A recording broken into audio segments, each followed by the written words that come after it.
సాధారణంగా ఎక్కడైనా జారి పడితే ఆసుపత్రికి వెళ్లాల్సి వస్తుంది. కానీ ఆసుపత్రికి వెళుతూ జారి పడితే పరిస్థితి ఏంటి?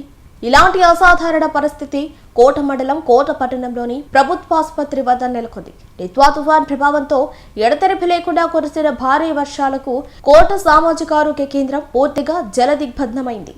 ఆసుపత్రి ఆవరణతో పాటు ప్రహరీ వెలుపల భారీగా వరద నీరు వచ్చి చేరింది. తుఫాన్ తీరం దాటి 2 రోజులు కావస్తున్న నీటి నిల్వలు అలాగే ఉన్నాయి. సాధారణంగా ఎక్కడైనా జారి పడితే ఆసుపత్రికి వెళ్లాల్సి వస్తుంది. కానీ ఆసుపత్రికి వెళుతూ జారి పడితే పరిస్థితి ఏంటి? ఇలాంటి అసాధారణ పరిస్థితి కోట మండలం కోట పట్టణంలోని ప్రభుత్వాసుపత్రి వద్ద నెలకొంది. నిత్వా తుఫాన్ ప్రభావంతో ఎడతెరిపి లేకుండా కురిసిన భారీ వర్షాలకు కోట సామాజిక ఆరోగ్య కేంద్రం పూర్తిగా జలదిగ్బంధమైంది. ఆసుపత్రి ఆవరణతో పాటు ప్రహరీ వెలుపల భారీగా వరద నీరు వచ్చి చేరింది.